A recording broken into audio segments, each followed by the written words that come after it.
Hey everybody, welcome to the briefing room. I'm ABC's Devin Dwyer in Washington. Great to have you with us on this Tuesday.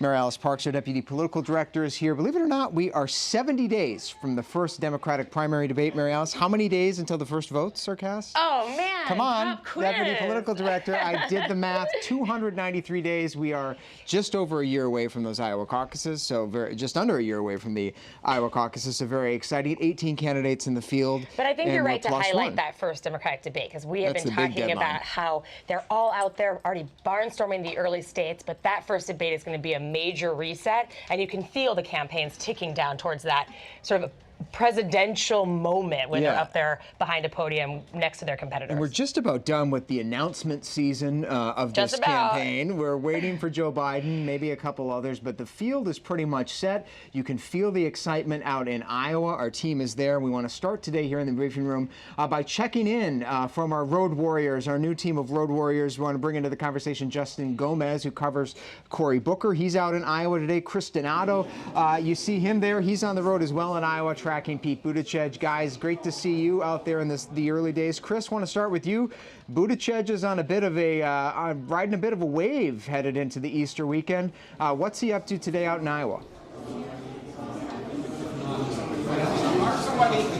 And we lost Chris, it looks like. So let's start with Justin, getting the kinks out of our Warrior team here. Justin, Cory Booker out there, he's drawing some pretty big crowds for some town halls today. Tell us about it.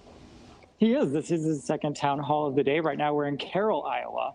Earlier this morning he was in Sergeant Bluff, where he spoke to some teachers, some staff.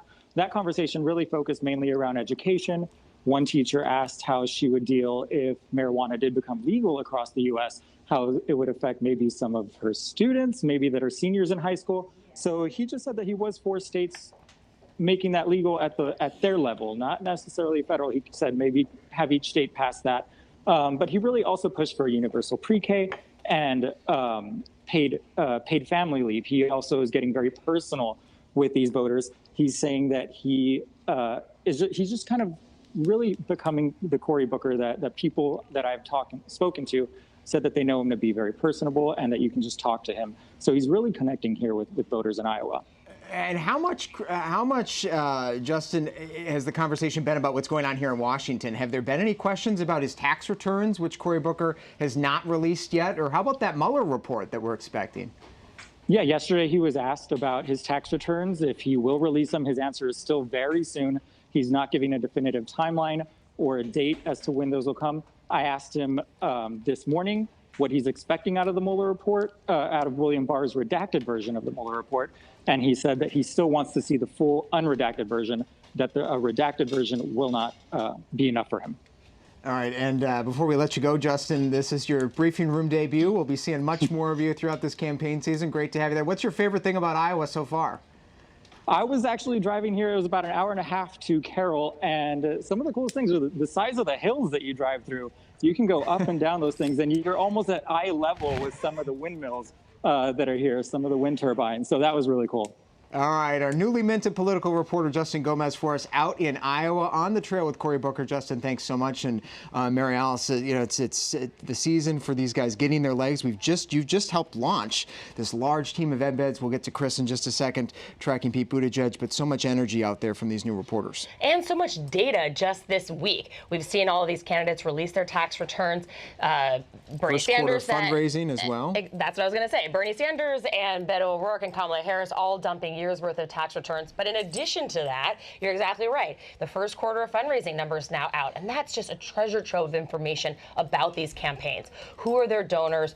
How much are their donors giving? And where are they spending the money? A lot of political analysis will go into kind of the price spent for a dollar brought in. Basically, who has to work really hard to raise money. And one thing that is really interesting to see is that Bernie Sanders not only raised the most money, but also had the highest percentage of small dollar donors, meaning that those people can give again and again and again. Yeah, so much we can learn from these campaigns, from their fundraising totals. Also sort of a ranking, obviously, who's drawing in the most cash, but sort of practically speaking, one way to look at the numbers as you see them coming in is that it's sort of a longevity marker. How much money campaigns have in the bank can tell you how long they can last by paying staff, paying for travel, things like that. Right. Candidates rarely drop out because they want to. They drop out because they can't afford to stay in. So as you see some of these big totals, it's an indication of who might have staying power, of course, very early as well.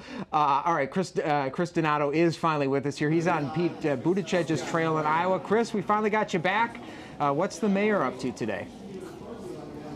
Well, you know, he started his campaign just on Sunday, Devin, and the very next day, less than 24 hours later, he was fundraising in New York at a grassroots campaign event. And this morning, he woke up early to do a couple interviews and flew out to Iowa. So he's about to make his first campaign stop here in Iowa since announcing becoming an official presidential candidate on Sunday. He'll do a town hall here in Fort Dodge, Iowa, make a stop along the way to Des Moines to say hello to a local Democratic Party, and then have another town hall in downtown Des Moines. And then he keeps going on tomorrow. He's got a few more stops in Iowa, talking to voters and keeping the grassroots energy alive, he says.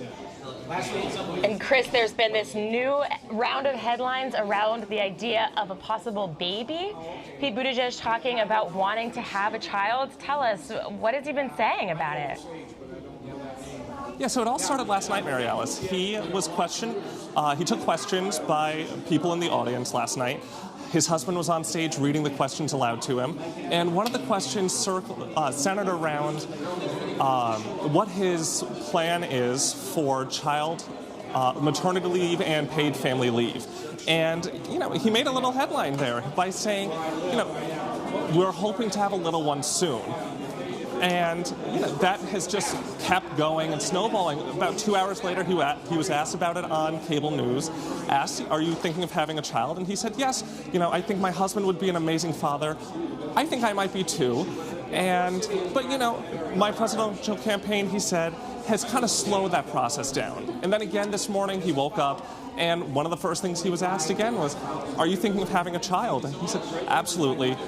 But again, he said his presidential campaign has kind of slowed that effort down a little bit. He was asked, you know, what kind of method he was thinking. Was he thinking of going through surrogacy? Was he thinking of adopting? He didn't answer that, but then, you know, the conversation kind of then turned into how in parts of the country it's illegal for a gay couple to adopt a child. But he says perhaps being a father would make him a better person and perhaps even a better president. So are we going to be chasing a baby stroller down the campaign trail? I guess we'll have to wait and find out. I'd like to see that happen. Chris Donato, thank you so much. Yeah, a lot of fascination with Pete Buttigieg as the first openly gay candidate on the Democratic side. Thanks so much, Chris Donato, for us on the trail with Mayor Pete. A lot of talk about those two candidates, Mary Alice, but also Bernie Sanders, who you used to cover, and our Adam Kelsey is our new reporter on the Sanders campaign. A lot to talk about with his tax returns. Can you break down for us? Bernie didn't release his tax returns, complete tax returns in 2016. He just did overnight, Adam. We have some graphics here, but break down for people what's in Sanders' returns. Yeah, the Bernie Sanders of 2019 is very different than the Bernie Sanders that Mary Alice covered during the last presidential cycle. The top line, the big news out of this tax return release was something that he actually told us a few weeks back, which is that he's now a millionaire. He's written a couple books since his 2016 presidential campaign. He made over $1 million in 2016, over $1.1 million in 2017. And when you look at his effective tax rate, the average that he paid in those 2 years, it is actually pretty high, 35% in 2016, 30% in 2017. The top 1% of income earners. Absolutely. And the kinds of rates that he wants the millionaires and billionaires of this country to be paying. I think that what went a little bit under the radar yesterday were the way lower rates that he was paying when he was still doing very well, when he was making his Senate salary upwards of $200,000, but he was paying getting 14.9%, 13.4%. And the reaction that we were seeing from the American voting public yesterday was saying things like, I'm a nurse, I work part-time, I'm a blue-collar worker, and this is still a lower rate than I'm paying. So Bernie Sanders making some more money now, starting to, I guess, kind of walk the walk at this point now that he's a millionaire, but those low rates that he was paying a few years ago drawing some attention as well. And explaining on Fox News last night, of all places, holding a town hall on the right-leaning cable channel, that he made that money from his book sales, defending the money, and also giving a defense of socialism on the channel. Take a listen. Democratic socialism, to me, is creating a government and an economy and a society which works for all rather than just the top 1%. It means ending the absurd inequalities that exist today. It's been a hot topic this campaign, Mary Alice, where you stand on socialism. A lot of progressives asking the Democratic field if they consider themselves socialists. Some interesting answers. Bernie, probably the most aggressive in defending and embracing the label. And regardless of what you think of him, he can be credited with changing a lot of that national narrative. There are a lot of young voters that are more comfortable with those labels than they might have been 10 or 15 years ago, because he has put it into the mainstream. And some of these issues that he describes as fundamental to his platform, a $15 minimum wage, debt-free college, and Medicare for all, there's a lot of voters we know, in those college-age young voters especially, that are saying, I don't care if you're going to label that socialist. I think those sound like good ideas. And Adam, not seeing it as a liability. In fact, defending socialism on Fox News, of all places, trying to go after some of those Trump voters from 2016 who he thinks, and people you've been talking to in his campaign think, they can pick off in a 2020 race against Trump. And I think the thing that he's doing, and that we've seen from some other Democrats, we were talking about Pete Buttigieg before, he's described it this way. The idea of socialism, as Republicans are using it as an attack, is just a label. They're not talking about redistributing wealth here. They're talking about social programs to lift people up who could use government assistance when it comes to things like healthcare, like education. They're not necessarily, playing the Robin Hood game here and taking from the rich and giving to the poor. So I don't know. I think I disagree with that. I think fundamentally things like Medicare for all would cost a whole lot of money. Sure. And the only way you get that figured out is if you significantly increase taxes, maybe on corporations, but also on the highest earners. But the part of that socialism label that he always pushes back on is the idea that government would take over means of production. That's often that really negative connotation with socialism that we've seen played out in Central American countries, for example. And touting a very capitalist idea of writing a book and making a lot of money out of it. That was so interesting. He sounded like quite a capitalist when he said, I'm not going to apologize for having written a bestseller. Before we move on, we do have to talk about another capitalist who actually got in the race yesterday, also below the radar, this guy named Bill Weld. If you haven't heard from him, he actually ran for president, or vice president, rather, in 2016 on the ticket with Gary Johnson. Mary Alice, help us sort of get to know Bill Weld. This is somebody, the first and only guy, we see a picture of him here, to get in this race to challenge Donald Trump on the Republican side. Right, and that's why it matters. He might not be a household name, but just by entering this primary, he has fundamentally shifted this conversation going forward. The president will not be able to say that he ran unopposed for the Republican nomination. Now, of course, we know the National Republican Party is sitting firmly behind the president. Yeah, this guy looks more like a Democrat on paper in many ways. In a lot of ways, and he's run with libertarians. He's changed a lot of his sort of party affiliation over the past, but it is still going to technically be a primary challenge for this president. And it's interesting listening to Bill Weld talk about a conviction to run. He describes a win for him would be if other Republicans and Republican-leaning independents are willing to reject the status quo in a way, and that just starting that conversation will be a win. So Republicans now at least have an option. We'll keep an eye on Bill Weld. Adam Kelsey will keep an eye on Bernie Sanders. We'll see much more of you, Adam. Thank you so much. You're a familiar face here in the briefing room. Moving on now, though, to the President of the United States and a feud that he is continuing today with one of the first Muslim women elected to Congress just in this past midterm elections, Congresswoman Ilhan Omar of Minnesota, and the president now embroiled in a multi-days feud, Mary Alice. And the president just last night, in an interview with our affiliate KSTP in Minneapolis, doubled down on those attacks. Take a listen. No, not at all. Look, she's been very disrespectful to this country. She's been very disrespectful, frankly, to Israel. She is somebody that doesn't really understand, I think, life, real life, what it's all about. It's unfortunate. She's got a way about her that's very, very bad, I think, for our country. I think she's extremely unpatriotic and extremely disrespectful to our country. Disrespectful to our country in the eyes of President Trump. For these comments, she said about a week ago, that have gotten so much attention in the conservative media, conservative blogosphere, partly because they've been taken out of context. We're going to play for you now the comments from the Congresswoman about 9/11 that have stirred up so much debate in the past week. Take a listen to the full minute here. Far too long, we have lived with the discomfort of being a second-class citizen. And frankly, I'm tired of it, and every single Muslim in this country should be tired of it.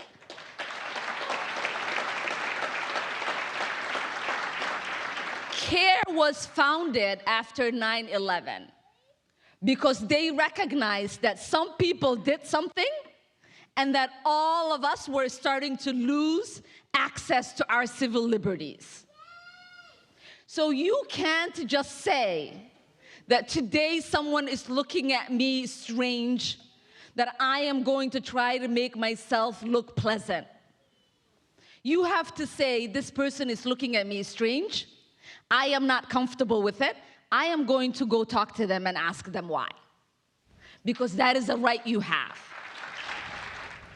So Congresswoman Omar there making a case, Mary Alice, about discrimination that Muslims in this country have faced since 9/11, but getting tripped up, even according to some Democrats, for saying that reference to 9/11 as some people did something. Right, made a lot of folks uncomfortable. I mean, that it seemed in that moment like she was downplaying a terrorist attack. I think that you're right, though, to point out a larger conversation that she was trying to engage in, where there is an entire generation of Muslim Americans who feel like they've had civil liberties impacted in this country, and that needs to be addressed. And I think it's important to remember that she is one of only 2 Muslim American women in the United States Congress, and that on multiple occasions, Republicans have singled her out because of that. And she's certainly been used as a political tool in this debate headed into the campaign. We know where the president stands on this. But what impact is all this having on the Muslim community in this country, and how are they responding? For more on that, I want to bring in now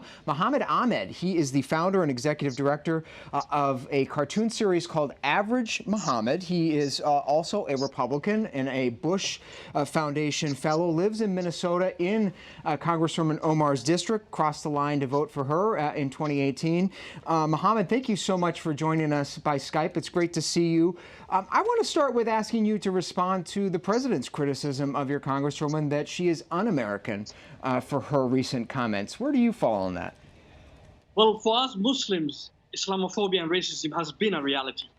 To target the Congresswoman nationally for being unpatriotic, who happens to be a Muslim and a woman and a black person, is something we're used to as Muslims. In fact, it is something that makes us feel like a target as black people, or even as Muslims, that makes us very, very uncomfortable in our rights as equal Americans. Yeah, exactly. The president does seem to be proving her point here by doubling down on these attacks, does he not? Well, our national leaders, both the congressman and the president, are being callous with our public memory of September 11th. I mean, a day when evil came and murdered 3,000 of our fellow citizens. But for both camps to use it as a way to get votes or to create outrage is just uncalled for. This is our public memory. It is sacred. It is the day that America came together as one people, irrespective of creed, race, culture, or any other identity. And this is very important that we keep to that spirit. And it is just unbecoming for both of them. So you think, you just used the word callous, you think Congresswoman Omar was callous in her reference to 9/11? Well, you can't say some people, because this was an act of terrorism. This cost 3,000 lives on that day, and it cost 2,100 lives after that day. Now, I'm happy she sponsored a bill to help the people who are there at September 11th, who are having the after effects. This is what we prefer our Congresswoman to do. I mean, it is very important that she sticks to bread and butter issues. We have high unemployment. We have issues of access to healthcare here in the 5th District. We have student loan issues at the University of Minnesota, students who are in the 5th District. These are issues which she campaigned on, which made some of us cross over the Republican Party and vote for her.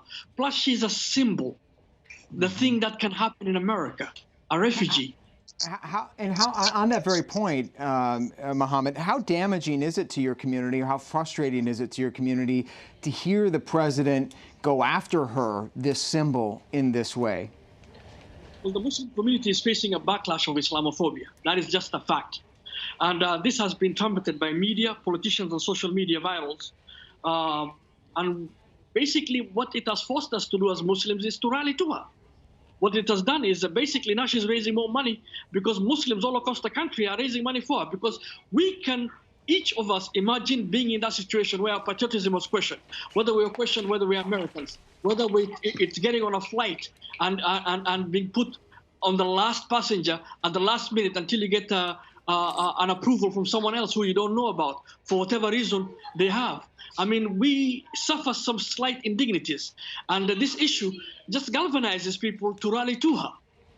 And before we let you go, Mohammed, and everyone, by the way, should check out your series, Average Mohammed. It is terrific, and you can Google it and find it. It's great insight into the Muslim community in this country. What's one thing that both sides can do, that we all can do, to stem this tide of Islamophobia that you say is rising? Well, it is highly charged, toxic political climate on both sides, both Democrats and Republicans. We are passionate people, but we've gone off the rail. We need fresh air. We need restraining of passions and working toward a more unified America. It is possible. Islamophobia, racism, and controversies without end does not create that environment. Our role as Average Mohammed is to eloquate the rights of Muslims, the liberties of Muslims, the freedoms we share here in America. And we're also anti-extremists. Now, that makes me a lot of enemies. But what I've learned in this country, working in this country, is that good people rally to you and they support us. And we need that support. We need that understanding that we Muslims belong. And we need to understand that these passions, which are toxic right now within the Democrats and the Republicans, need to go away. It just needs to go away. It's just bad for our country. I think we can all agree on that. Mohammed Ahmed, thank you so much for joining us here on ABC News Live. Appreciate your perspective and the work you're doing in your community. Thank you, sir.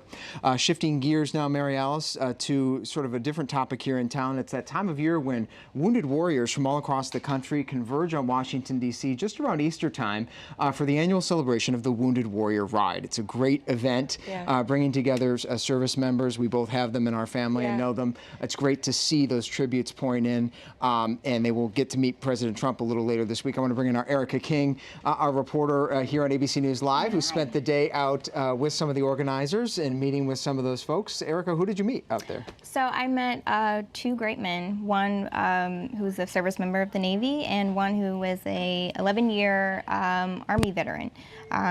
They both started cycling. One, Jordan Lowe, it was his first time doing this event. Basically, they were getting fitted today for this cycling event called the Soldier Ride. The Soldier Ride is an annual event hosted by the Wounded Warriors Project. The Wounded Warriors Project is an organization that kind of helps military members transition into everyday life. They've raised $1.3 billion for service members, veterans, and their families.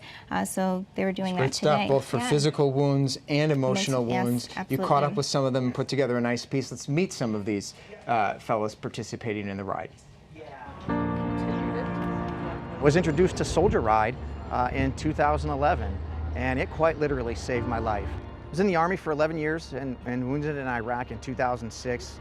And because of those injuries, I was medically retired. And that's really when the mental and emotional trauma from war really set in. I was really under the impression that I couldn't do things because of my injury, but it was really my mind and my emotional mindset that was holding me back. And Soldier Ride has helped me realize my full potential. This is my first time. I'm very excited, very excited. It's been on my radar for a long time. Every day is it's a grateful feeling to be alive and to have the opportunity to work for what I love the most, and that's to serve this country. And events like these give service members hope. We all have a very common ground understanding and a camaraderie to recover emotionally, mentally, spiritually. And I believe that if you can channel the power of your inner self, your spirit, you can really overcome whatever prognosis is deemed by professional medical doctors.